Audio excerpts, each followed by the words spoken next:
So this spell casts sliding window, and I mean the hero use sliding window, and obvious we got to start establishing stuff per se.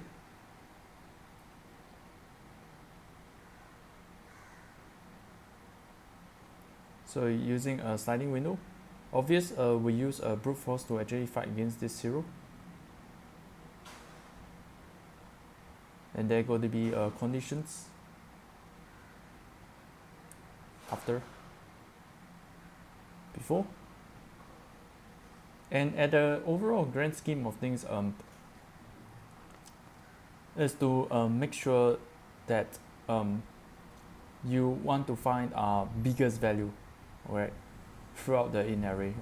I think that's the whole core objective. So at each cycle there's like the biggest number. So biggest number at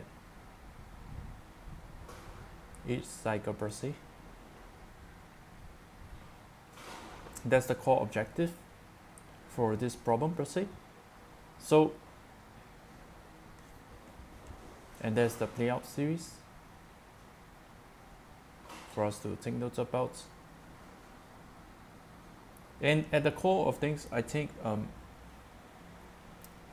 it's what happens over here, that you screen out at a phase 1 per se. This is the number. Phase 2, this is the number. And phase 3, this is the number. So here is also the main thing, that at the end of the day, what does the deck has? So fine. Playout series.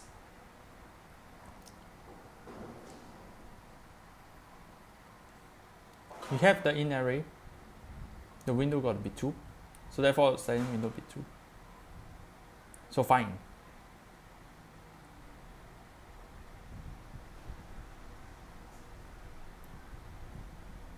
We got all this value. Bring the value in. Bring the value in. Fine. So the first thing first is that plug in the 8. Fine. You ask whether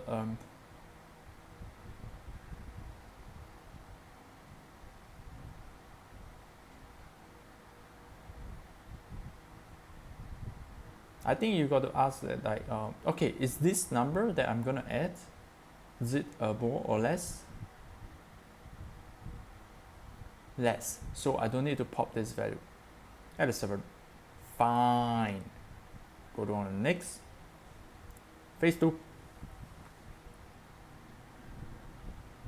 And obvious, because the window is 2, this is out of range already, so we pop from the starts.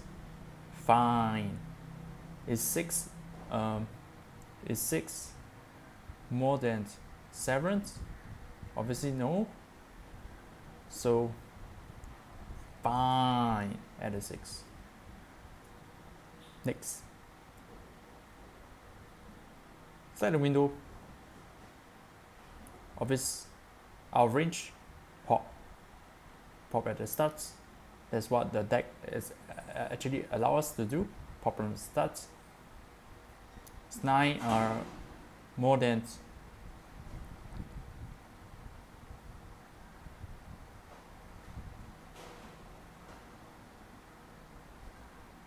is 9 more than your 6? 9 is more than your 6. So pop the value. Scroll 9. At this first phase,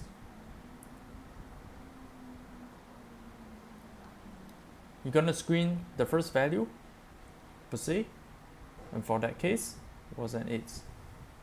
For the second phase, pop the 8, bring a 6. Always bring out the first value per se. So in that case was 7. print out like the first value per se, and for this case there's only 9, so you print out 9. Fine. And then you have it. Obvious, the Leetcode question specific is talking a lot about k equals to 2 per se. So k equals to 2 per se, and that's another thing about this is that it's basically the array size that we want is basically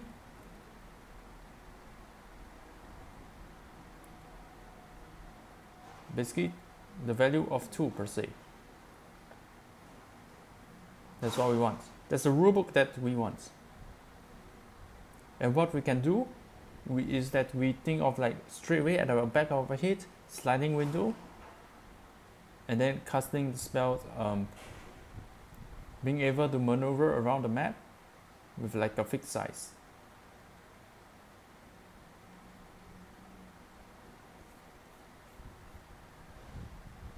So this one's the hero specific, it's like fixed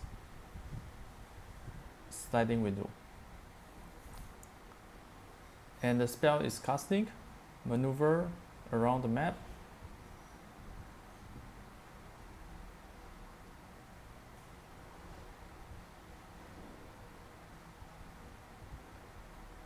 With conditions.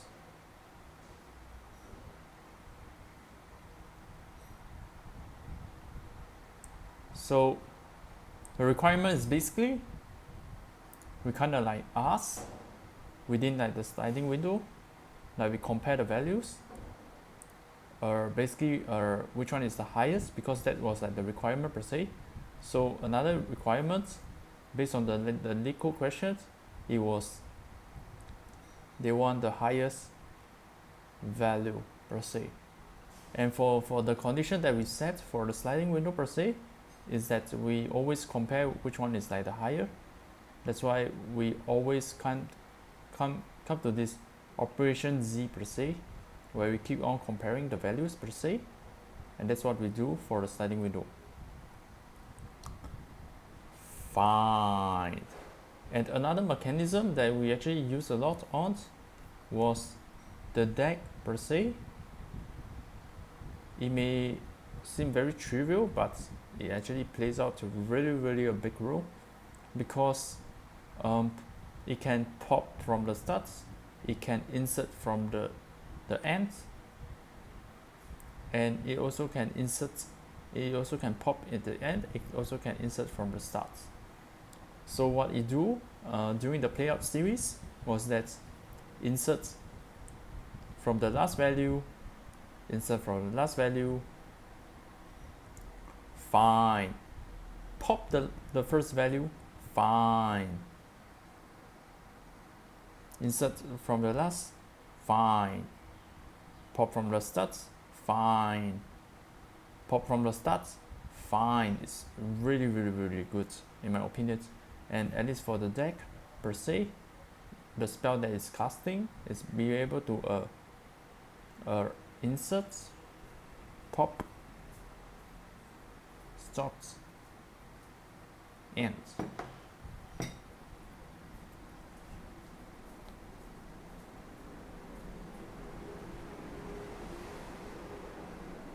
And obvious, I'm gonna use brute force to argue against this the mid hero per se. And for this hero per se, I'll say that it's actually a hero.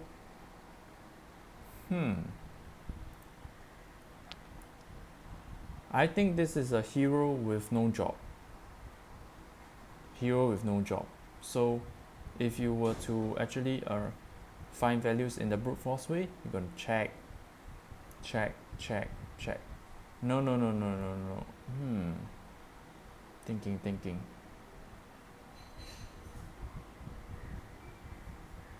It may be I'm on the fence between both. But let's just say that we brute force it this way. Check the first it's already going against the rule if you were to go to the third value as such, right? So you do it this way, you are going against the rule of like k equals to 2. The rulebook say on the map you only can go by 2. You go by 3, you're out. So brute force, sorry, you're out. Fine. And another thing that I want to actually point out is that the sliding window and the deck work hand in hand in terms of like the spell casting that they are actually spell casting.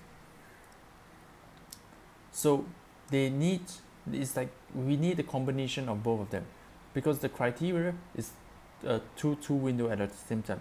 So therefore we need a sliding window. And for that we also want to know that which one is like the highest value. So sliding window setter for that. But for us to actually have it to work, we need our hand and our legs. And our hand and our legs for this episode is really about the deck. What the deck does is that each time we move, the deck will help us to actually make sure that the window will the stored value will always be appearing in terms of 2.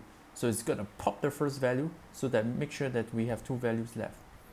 And anytime that we want to pop like the first value per se, if it reaches like a certain criteria is of like against our highest value, it's gonna like 9 wants to come in, we're gonna pop like the first value, because it's also gonna help us to actually display on the results, because at the end of the day they actually want us to actually display the output value per se.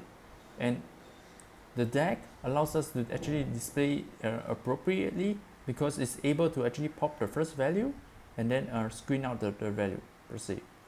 If it's not for the deck, maybe we can't even pop this value per se, and then we can't able to actually screen out this value,